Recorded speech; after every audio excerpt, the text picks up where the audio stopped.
ଦେଖନ୍ତୁ ଏଠି ଗୋଟେ ରହିଛି ସାମ୍ପ୍ରଦାୟିକତା ରହିଛି। ମୁସଲିମ ଜଣେ ଆସି ସେ ଆଜି 15 ବର୍ଷ ହେଲା ଏଠି ଆସିକି ଗୁଣିଗାରେଡି କରିକି ସେ ତାଙ୍କର କୁଡିଆ ମାଧ୍ୟମରେ ଔଷଧ ଦଉଛି, ରୋଗ ଭଲ କରିଦବ, ପିଲା ହଉନାହିଁ ପିଲା ପାଇଁ ଔଷଧ ଦେଲେ ସେ କନସିଭ୍ କରିବ କହିକି ବିଭିନ୍ନ ପ୍ରକାର ଔଷଧ ଦେଇ ଚାଲିଛି ଏବଂ ପଇସା ଲୁଟି ଚାଲିଛି। ଆଜି ଯେତେବେଳେ ସେ ପୀଡ଼ିତା ଜଣକ ବହୁତ ଅସୁବିଧାର ସମ୍ମୁଖୀନ ହେଇଛନ୍ତି, ରୋଗଗ୍ରସ୍ତ ହେଇଛନ୍ତି, ତେଣୁ ତାଙ୍କର ଗ୍ରାମବାସୀ ମାନେ ତାଙ୍କୁ ଅଟକ ରଖିଥିଲେ ଏବଂ ସେ କଣ ପାଇଁ ଏଇ ବିଭିନ୍ନ ପ୍ରକାର ଗୁଣିଗାରେଡି କରିକି ଏବଂ ଚେରମୂଳି ଦେଇ ସେ ଆଜି 15 ବର୍ଷ ପଇସା ଲୁଟି ଚାଲିଛି ସେଇ ବିଷୟ ପାଇଁ ତାଙ୍କୁ ସମସ୍ତେ ଅଟକେଇଥିଲେ ଏବଂ ତାଙ୍କର ଜିନିଷ ସବୁ ଯାହା ଅଛି ଦେଖିଲା ବେଳେ ତା ଭିତରେ ବିଭିନ୍ନ ପ୍ରକାର ଗୁଣିଗାରେଡି ଜିନିଷ ରହିଛି, ହାଡ ରହିଛି, ଔଷଧ ରହିଛି, ବିଭିନ୍ନ ପ୍ରକାର ଜିନିଷ ରହିଛି।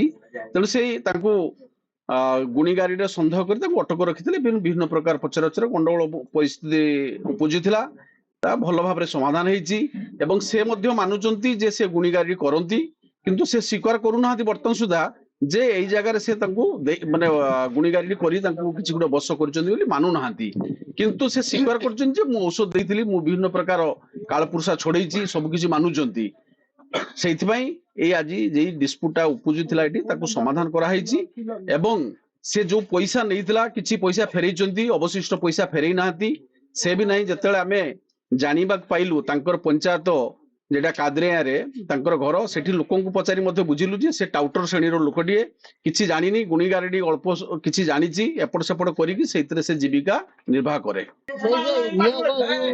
ନଈକି ମାରୁଛି ନେଇକି ସବୁବେଳେ ତାର ଔଷଧ ଦବ କହିଲା ତୋର ପିଲା ହଉନି ମୁଁ ତତେ ଔଷଧ ଦେମି। ସିଏ କହିଲା ମୋ ତୋର ପଇସା ନାହିଁ, ମୁଁ ସେ ଔଷଧ ନେଇପାରିବିନି। କହିଲା ଯଦି ନ ଦବୁ ତ ମୁଁ ତମ ଫୋନ ନମ୍ବରଟା ଦେଇଛ ମୁଁ ପଇସା ନହେଲେ ପଠେଇଦେମି। କହିଲା ନା ମୁଁ ଶୁଣିବିନି, ମତେ ପଇସା ଦବୁ ତ ଦେ, ନହେଲେ ମୁଁ ଶୁଣିବିନି। ଦେଇ ଚାଲିଗଲା। ଫେର ଆଇଲା କହିଲା ପଇସା ଭୂତ ନେ, ଇଏ କହିଲା ନା ତମ ଭଞ୍ଜା ନାହିଁ, ମୁଁ ତ ଗରିବ ଲୋକ, ମୁଁ ତ ଖଟି ଆଣେ ଖାଉଛି, ମୁଁ ପଇସା ତମକୁ ଦେଇପାରୁନି। କହିଲା ଦେଇପାରିବୁନି ଯଦି ମୋର ଭୂତ ଦବାର ନାହିଁ କହିକି ସେ ଚାଲିଗଲା। ଚାଲିଗଲା ପରେ ସେ ବାଁ ଗୋଟର ଧୋଇ ଉଠି ନେଇକି ଚାଲିଗଲା। ଯାଇକି ତାର ମନ୍ତ୍ର କରି ତା ପୂଜା ସଜ ସବୁ କରିକି ରଖିଲା। এটা କେତେ ବର୍ଷ ହେଲାଣି?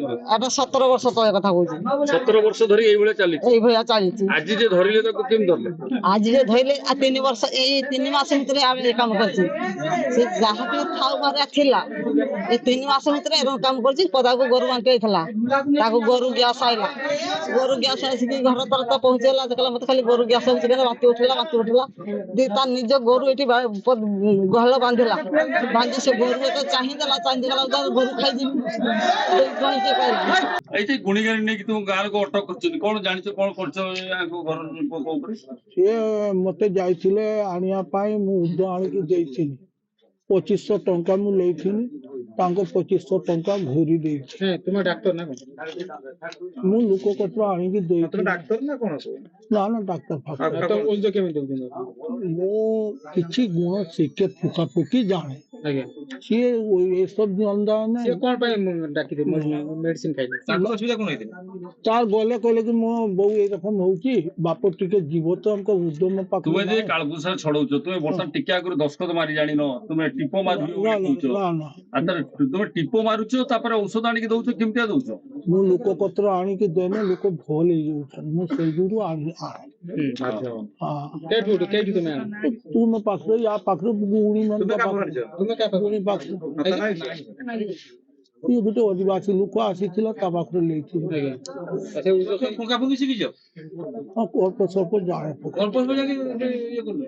ତୁମେ ଯେ ପୂଜା ପଟ କରୁଥିଲ ନଦୀ ପାଖରେ ନେଇକି, କଣ କହୁଥିଲେ ପୁତଳା କରିଛ, ପୁତଳା କରି ଛୁରୀ ମାରୁଥିଲ ପୁତଳାରେ? ନା ମୁଁ ମାରିନି, ଏଗୁଡା କରିନ?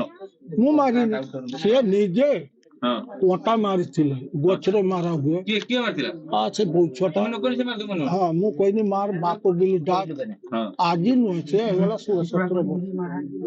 ତୁମେ କିସ ବେପାର କିସ କର? ଛେଳି ସବୁ କର। ଖାଲି ଛେଳି ଆଣ, ଛେଳି କିଣ? ଖାଲି ଛେଳି ଗୋରୁ କରିବି। ଛେଳି କିଣିବା ସୁଦ୍ଧା ବେପାର କର? ଏଇଟା ହଉଛି ଔଷଧ ଦେଇକି ଲୋକ ଲୁଟି ବେପାର କରି। ବୟସ କେତେ? 74 ବର୍ଷ।